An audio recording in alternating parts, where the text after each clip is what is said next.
Right, so this is Ops 12, just with the wooden cladding to begin with before we get the posh wrinkly tin to come.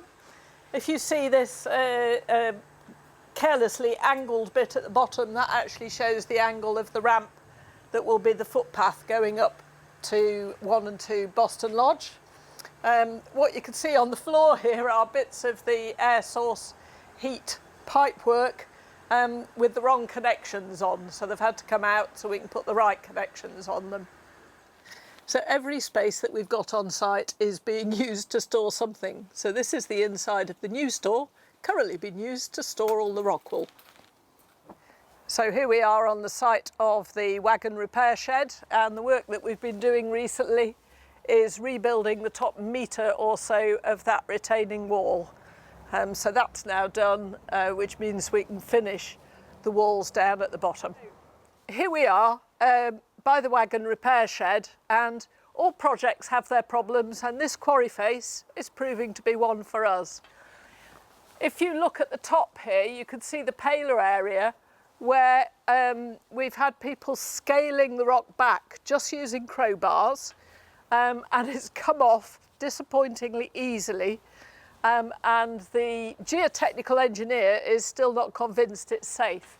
You can see how much it's breaking along the planes there, and we've got a lot of overhang.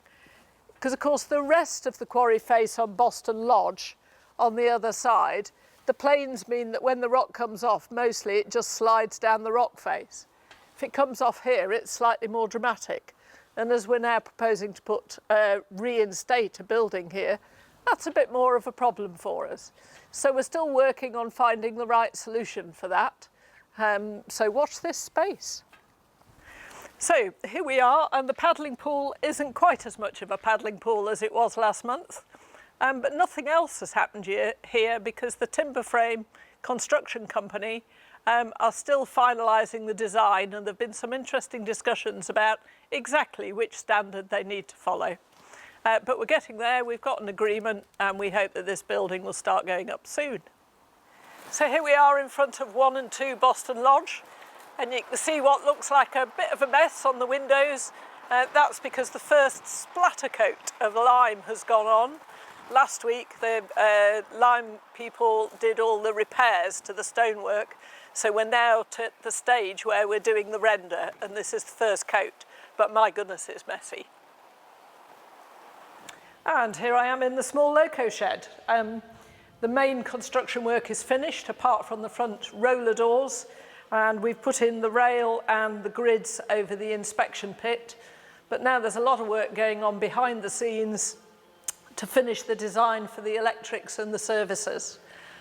We'll pan round in a moment, and you'd see that Neil, the electrician, has put in the electrics ready for the main door to go in.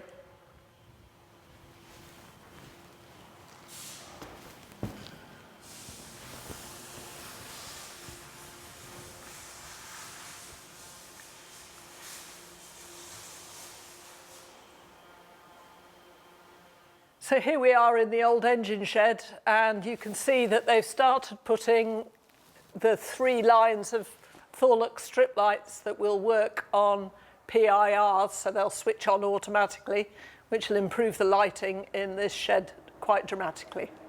So here I am near the end of the old loco shed, the old engine shed, and where I'm standing is going to be the new wooden fold-back partition door that separates the area for the rolling stock from the interpretation area, which will be at the back here, so that there'll be a projector projecting onto the screen at the side, there'll be shelves with artifacts on, some seating, there'll be a false wall at the end, but with the image of it as it was a workshop previously. We've got a rather marvellous photo to show that.